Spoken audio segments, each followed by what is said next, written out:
The webinar will begin shortly. Please remain on the line.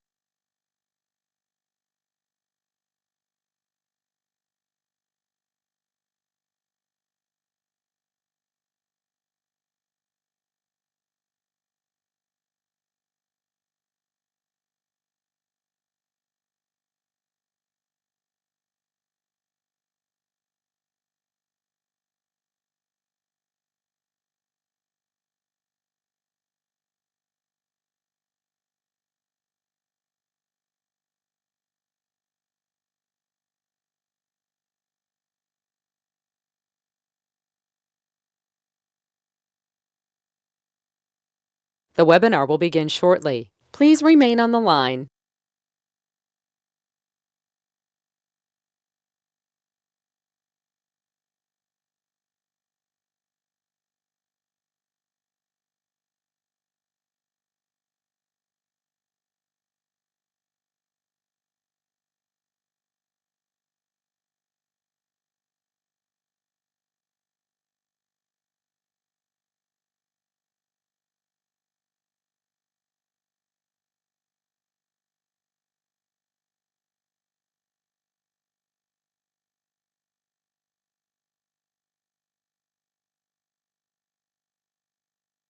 The webinar will begin shortly. Please remain on the line.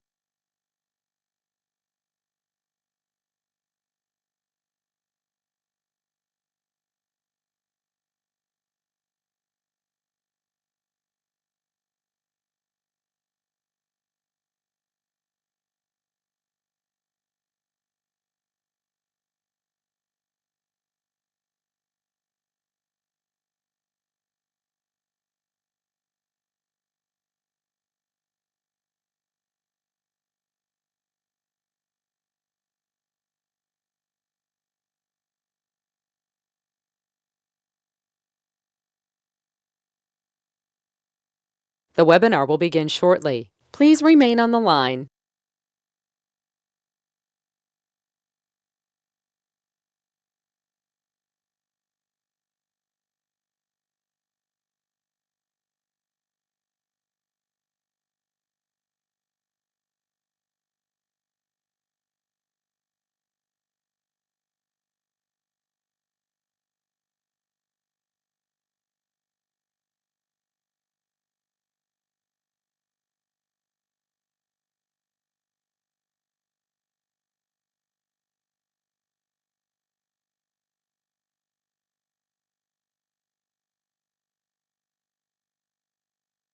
The webinar will begin shortly. Please remain on the line. The broadcast is now starting. All attendees are in listen-only mode.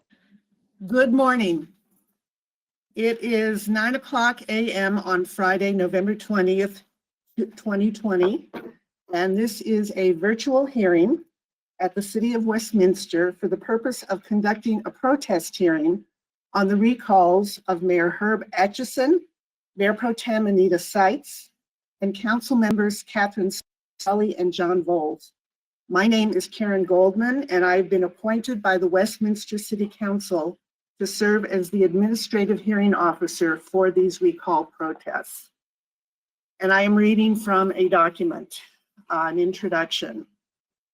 Before we proceed, I want to make note that on Wednesday, November 18, Scott Gessler, an attorney representing petitioners Ms. Deborah McMaster Peter and Ms. Jessica True, known as Westminster for Responsible Government, contacted Michelle Parker, city clerk, to inform her that they will be withdrawing the petition, and that is all petition sections for all 4 elected officials in accordance with section 3.18 of the Westminster City Charter, and furthermore, they were also withdrawing their protest. Additionally, identical protests filed by Bruce Baker, Harlan Bachman, and Mark were also withdrawn on Thursday, November 19. Because there are additional protests outstanding, we are going forward with those with the understanding that the actual physical documents are no longer available to be reviewed during the hearing. I now want to apprise you of the facts presented thus far in the protest. And the first thing I want to do is identify the actions that have taken place prior to today. So the timeline of events is as follows. Recall petitions were approved as to form by the Westminster City Clerk, Michelle Parker, on September 1, and all these dates are in the year 2020. Recall petitions were filed by the Recall Committee, Westminster for Responsible Government, on October 30. The minimum number of signatures required to be submitted based on a formula in the Westminster City Charter is as follows. For Mayor Atchison, 5,009. For Mayor Pro Tem Seitz, 6,098. For both Councilors Scully and Voles, 6,098. The number of submitted signatures was as follows. For Mayor Atchison, 6,690. For Mayor Pro Tem Seitz, 6,726. For Councilor Scully, 6,714. And for Councilor Voles, 6,763. Those signatures were above the required number, and therefore the city clerk and staff went ahead with the verification process. And upon review and verification of the signatures, the city clerk certified the following numbers. For Mayor Atchison, 3,828. For Mayor Pro Tem Seitz, 4,520. For Councilor Scully, 5,116. And for Councilor Voles, 4,706. So each petition obtained fewer than the minimum number of signatures needed to move the recall to an election, and therefore all were initially declared to be insufficient on November 13. In anticipation for a need for a protest hearing officer at the Westminster City Council meeting on October 12, the City Council named Karen Goldman as hearing officer. Identical protests were filed between November 6 and November 14 by Jesse True, Deborah McMaster-Teeter, Bruce Baker, Harlan Bachman, and Mark Kaiser. On November 18th, the recall petitions were withdrawn by the petitioners as well as their protests. And the remaining protests for those people listed previously were withdrawn on November 19. On November 14, additional protests were filed by Kim and David Wallace, Carol Tillman, Mark Vossler, and Jill Giacomini, and the hearing was scheduled for November 20 as a remote virtual hearing. So the items in the remaining protest all dealt with concerns about the actions by the petition circulators, including as a general form, misinformation, lack of identification of those behind the recall, and I imagine we'll hear more about this during the protest. I am taking administrative notice of the recall petitions, the remaining filed protest, the city clerk's initial determination of insufficiency, the written requests of petition and protest withdrawals, the relevant portions of the Westminster City Charter and City Code, and the voter registration list used by the city clerk. Any other evidence, all other evidence previously provided to the city clerk and introduced today has been marked and will be considered part of the final record.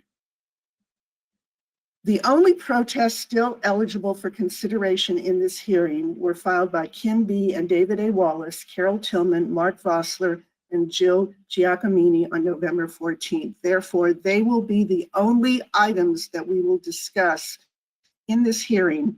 Anything regarding the protests which have been withdrawn will not be heard.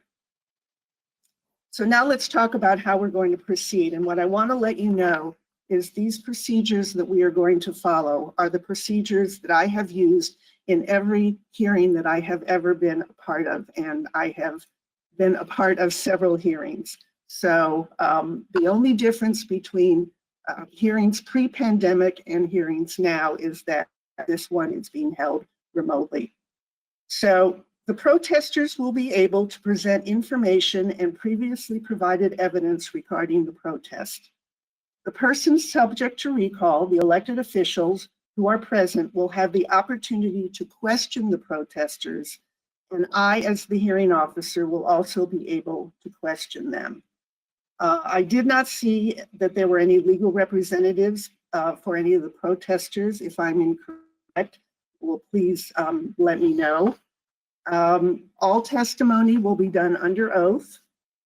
And while the remaining protests are not identical in form, they deal with the same overarching concerns. Therefore, I'm going to ask that anyone wishing to speak not repeat any testimony that has been previously provided, and that only new and additional testimony be made. So while this proceeding is open to the public, and I imagine there are members of the public who are listening in, the public is not permitted to testify, nor is any member of the public permitted to question any of the witnesses. And let me just say something about recalls.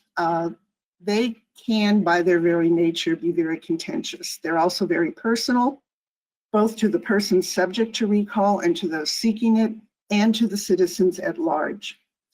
In a virtual hearing, it's a lot easier to maintain decorum. I am going to ask that until you are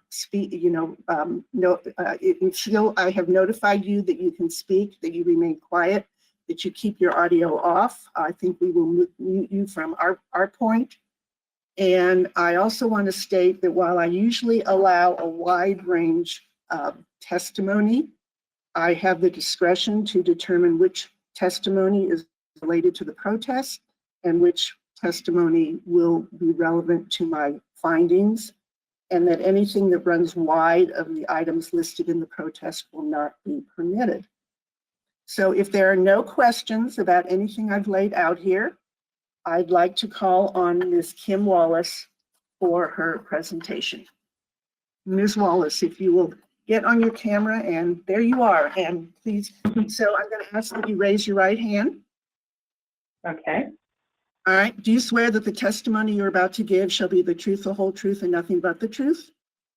I do. All right, would you please state and spell your name for the record? Kim B. Wallace, KIMB-WALLACE. All right, thank you. Please proceed. I have no presentation. I didn't know there was a presentation to be done. Should I read the letter that we presented? Well, I have all that information if you'd like to summarize it, if you'd like to make your point. I also have the evidence that you presented to the city clerk. You're welcome to talk about that. There's really no need to read it unless you want to, but what the purpose of today. I didn't know that I needed to prepare for anything. My points are mainly that recalls should be for malfeasance, not for disagreeing with a person's vote or their party. I feel like these recalls are a form of disenfranchisement of my vote in an election when they try and override what I did when I voted. Whether I voted for these individuals or not, these are all of our Westminster councils. This is an incredible waste of money at a time when we have a shortfall. I asked Ms. Parker to provide an amount of money that this recall has cost so far. Will continue to rise, and it was $63,000 at a time when the City Council is offering $50 rebates or grants, I would say, for people in distress with COVID for their utility bills. The $63,000 could have done so many other things rather than an unfactual attack on our elected officials. It's also an attack on the staff at the City Council. They've attacked personally, verbally, not physically, the city manager and other staff members. And none of their statements are true when they talk about the rate increase amount, the timing of it, who voted on it. Mr. Volz was not present at that vote, and yet, he's seen accused of voting, which is what a council person is supposed to do. They talked about the reason for the rebates or for the rate hikes were for trailered boats and all kinds of other things just thrown in there. The amount of the rate hike was misrepresented by hundreds of times. 300% rate increase, which was ridiculous. There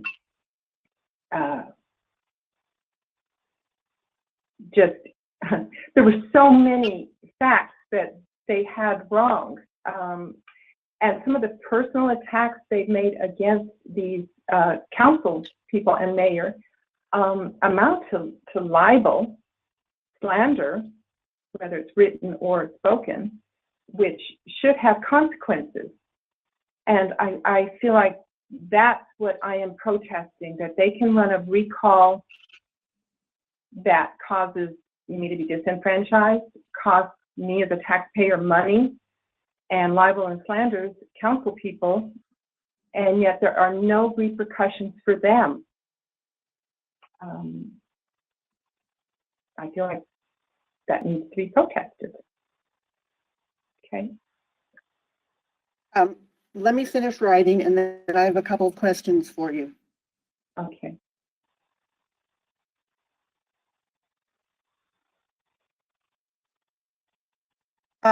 Do you want to say anything about the evidence that you submitted? We have received it all, the documents that you have, and we have numbers.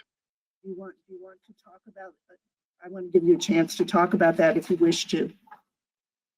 I know the one piece of evidence I had was the dollar amount that Ms. Parker provided for the cost, the breakdown. Right, I have that. Okay, I don't know what the other things are screenshots. Okay. I'm assuming from Facebook pages or something like that. And you don't have to. I'm just giving you the opportunity to do that. Oh, okay. Like, not sure what to say. Yeah, Facebook pages, the website itself, the little pink sheet, those were posted on our garage all over in our neighborhood, even though we're in an HOA that has stated signs on it saying, nothing should be posted, no soliciting, none of that. So, that was against our HOA rules as well. But they posted that all across the neighborhood. Did you sign the recall petitions? No, I did not.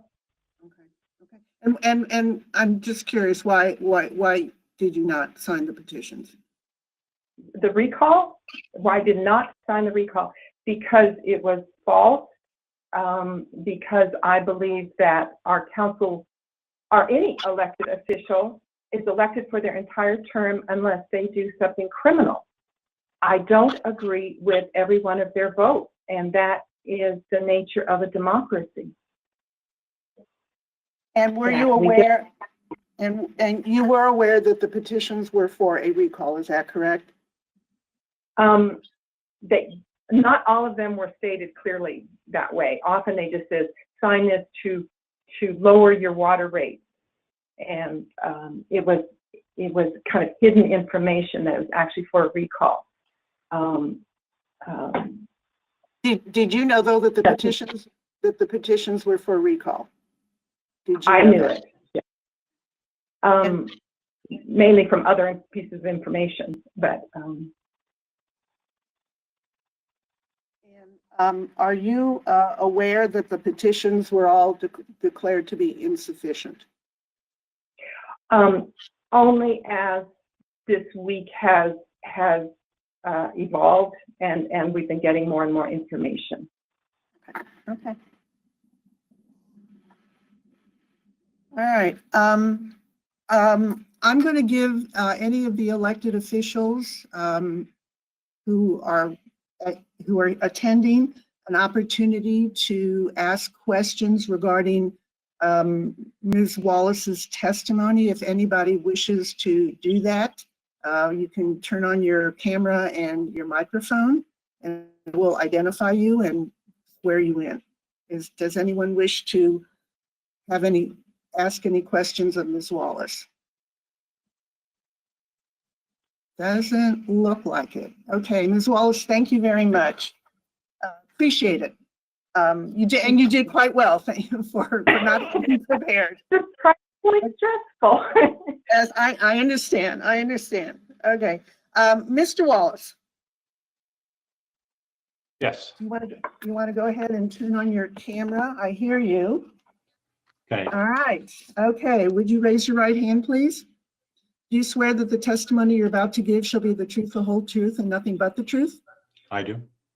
All right. If you will go ahead and state and spell your name, please.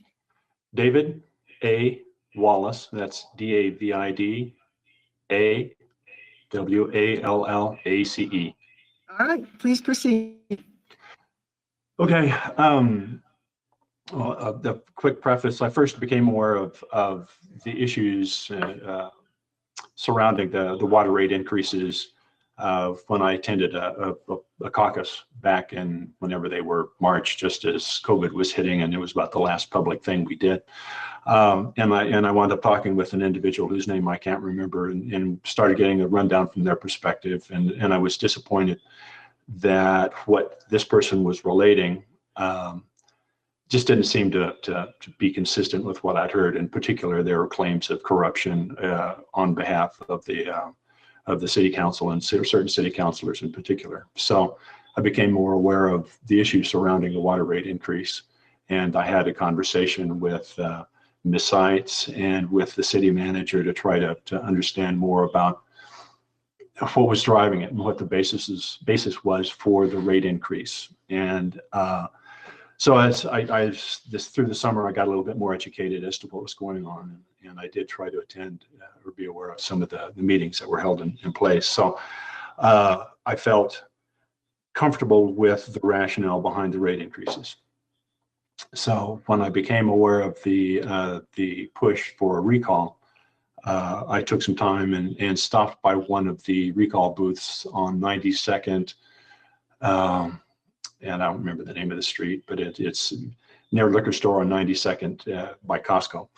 And just to find out what their perspectives were. And I felt like the people that were there were fuzzy on the facts. You know, I asked them about, the basis for the recall and what they said, such as there is no plan, there's no program. This is a kind of an arbitrary decision for raising rates and claiming that we had water rates that were much higher than the region.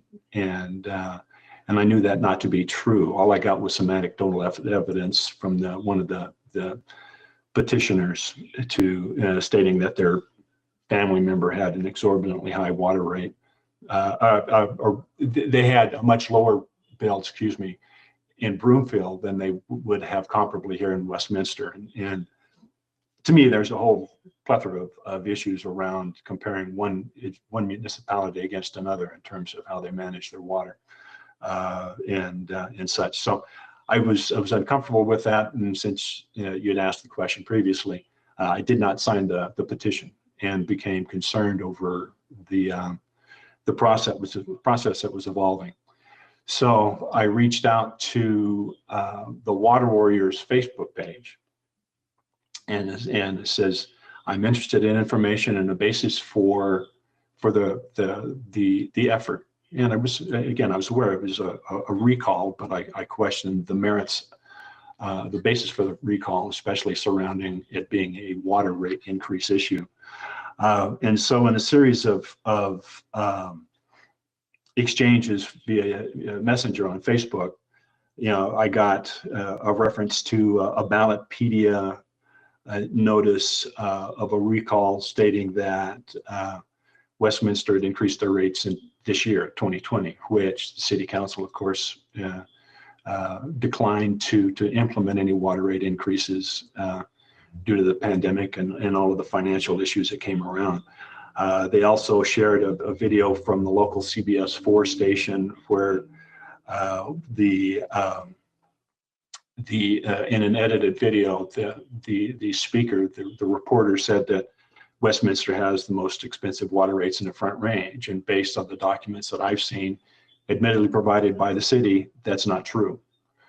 They also showed a Denver 7 video misrepresenting the timing of the water rate increases and saying all 4 councilors voted for the rate increase, which has already been addressed. I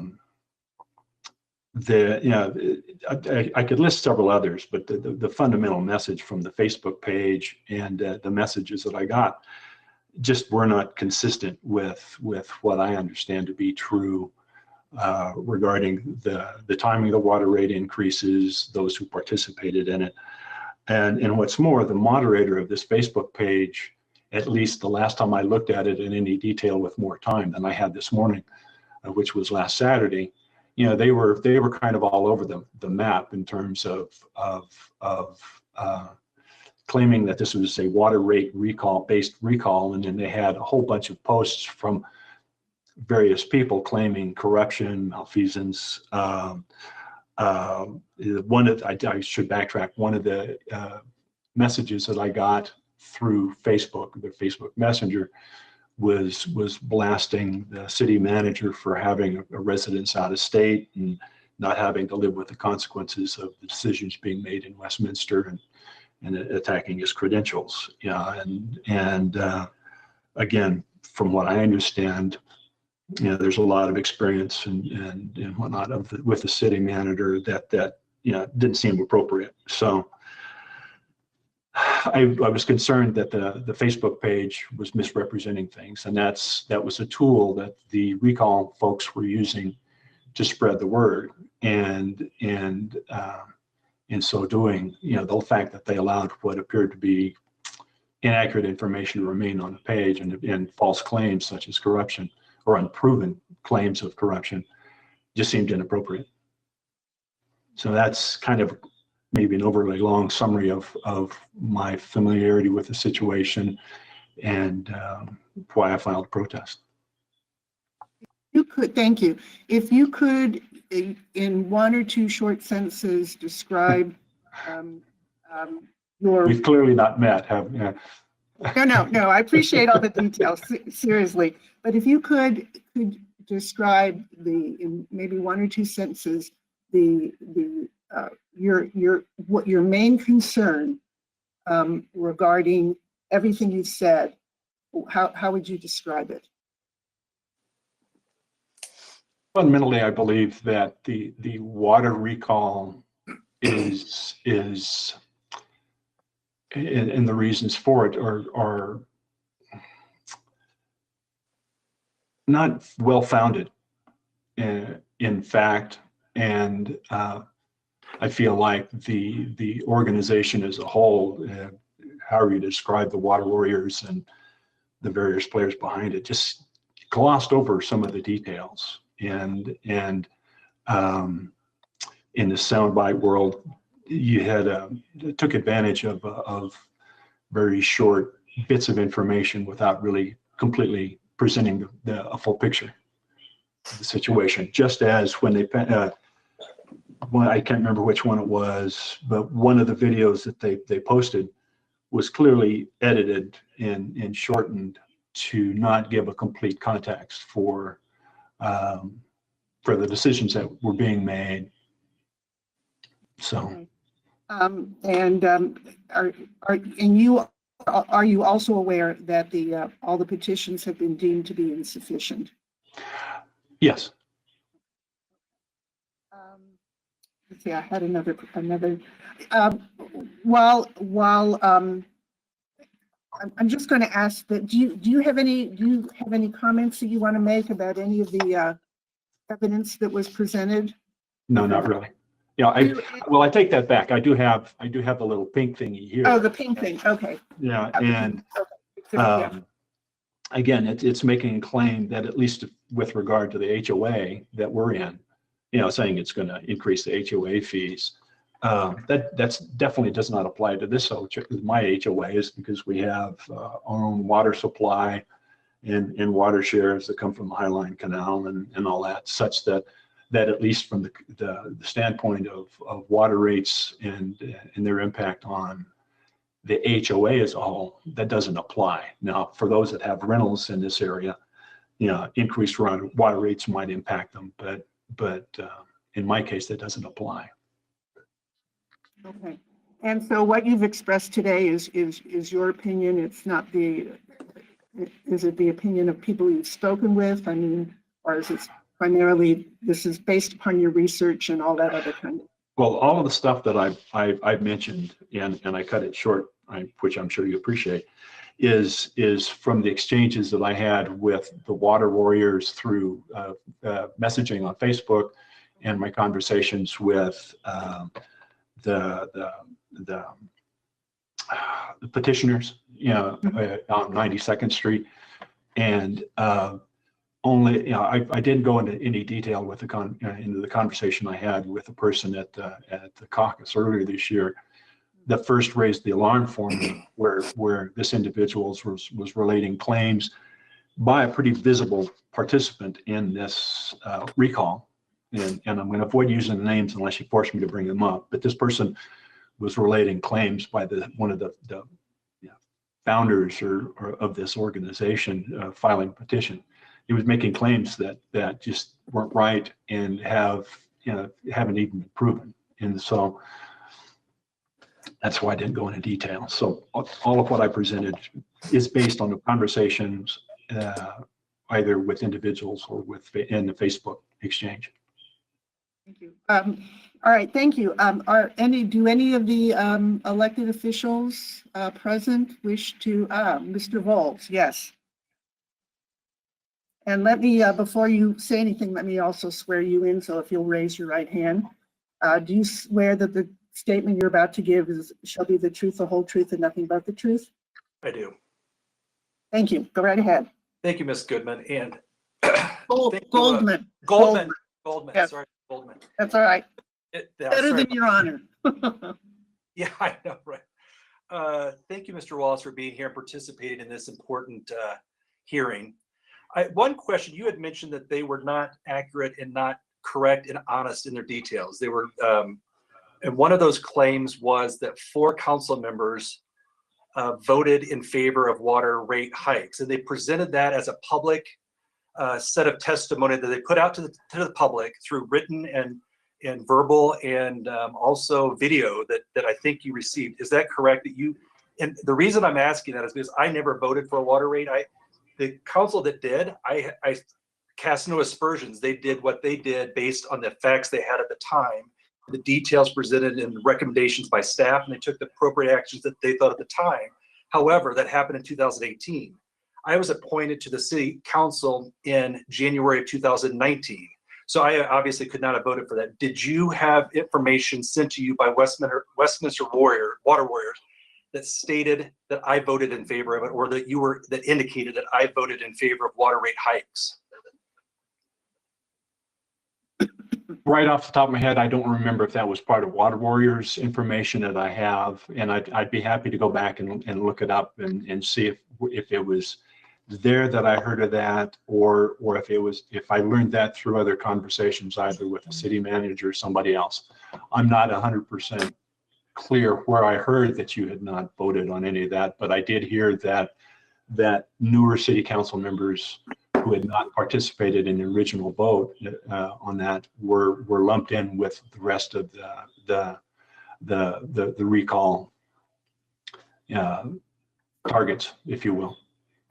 Okay. Yeah, it's at this point it's 2020. Yeah, there's been a lot of stuff that's happened in the last few months, and I can't remember exactly where I heard that, but and if I can lay it to the Water Warriors specifically, but I'd be happy to go through my notes and the resources I have here to see if I could confirm that one way or another if it's important. On the pink slips that you received on your house, on your door, did it mention a recall, or did it just mention water rates? It's specifically, it says last chance to lower crazy high water bills. And all it says is our joint, well, I'll just read it directly. Join our neighbors in signing a petition aimed at lowering Westminster's excessive water rates. These rates are affecting your HOA fees and your rentals. Registered voters over 18 can sign at. There is no reference to any recall here. It's that's been basically the primary theme of this whole process, is vote to lower your water rates, and then they thrust 4 petitions in front of you, then you can lift the clip holding the document in place to read what it's actually for. It's not really clear that it's a recall. All right. Specifically, it seemed like the target is get those folks that might be sympathetic to the water rate increase, and leave only those folks that ran on a platform of preventing any further water rate increases or implementing water rate increases. Yeah, thank you for that. And then may I ask just one more question, Ms. Goldman? Mr. Wallace, does that, on that slip, does it anywhere on there say who paid for it? Paid for No. by, does it have any of that information as required by law? No. It just says, I'll complete the rest of it. It says you can sign at the corner of Federal and 119th, gives the date and the time, and it references the Facebook page, facebook.com Westminster Water. And so that's it. There's no reference, no background on the founding organizers and the basis for their complaints. Okay, thank you. That's all I have. Thank you both. Thank you very much. Any other of the elected officials wish to ask any questions of Mr. Wallace or Ms. Wallace? Okay, well, thank you, Mr. Wallace. Are there any comments in general that any of the elected officials wish to make? Do we know if the other protesters, let's see, let me get their names again. Carol Tillman, let me see, let me get my notes here. Carol Tillman, Mark Vossler, Jill Giacomini. Oh, I'm sorry, Councilmember Seitz, please. Okay. I have a question just as far as where we're at in the process. And perhaps this is not a question appropriate for this hearing, and if so, please let me know and I can ask the city clerk independently. But because you've referenced multiple times that they've withdrawn their petition, it is my understanding that is in an effort to cure the petitions, not in an effort to withdraw the recall. Am I correct in my understanding? That is also my understanding. Okay, so I just wouldn't want people who are watching this to presume that this protest hearing is being done even though they've dropped the recall. I think my understanding is that they are still intent on the remedy, which is allowed them in the charter to try to recall the 4 of us. That is my understanding as well. Oh. Okay. Okay, thank you so much. You're welcome. Thank you. So again, do we have any indication that Carol Tillman, Mark Vossler, Jill Giacomini are present? If someone, maybe my IT genius can let me know that? Yeah, so I don't see any of them present in this meeting here now. Okay, thank you. So I'm going to give any other elected officials wish to make any comments on the testimony that was given today. Yes, Councilmember Seitz. If you want to make comments, let me go ahead and swear you in. All right. Okay, I'll swear in, but let's do this just to be on the safe side. Do you swear that the testimony you're about to give shall be the truth, the whole truth, and nothing but the truth? I do. Okay, and if you, like everybody else, will state and spell your name for me, please. My name is Anita Seitz, A-N-I-T-A. Seitz is S-E-I-T-Z. All right, thank you. Please go ahead. I just wanted to make myself available to you if you had any clarifying questions in regards to the timeline or background of this issue, recognizing that may be outside of the scope of what you're really determining today. Okay, thank you. Thank you. Okay. Seeing nothing further from anybody, let me explain. I'm about to conclude the protest hearing, but let me explain what the next steps are. I have 5 days from today, and that is 5 calendar days to prepare my findings, which I will do in writing, and I will email those findings to the city clerk, to Ms. Parker, with instructions that she provide the results of my findings to all of you, both all the protesters, the elected officials, even the protesters who were not present today.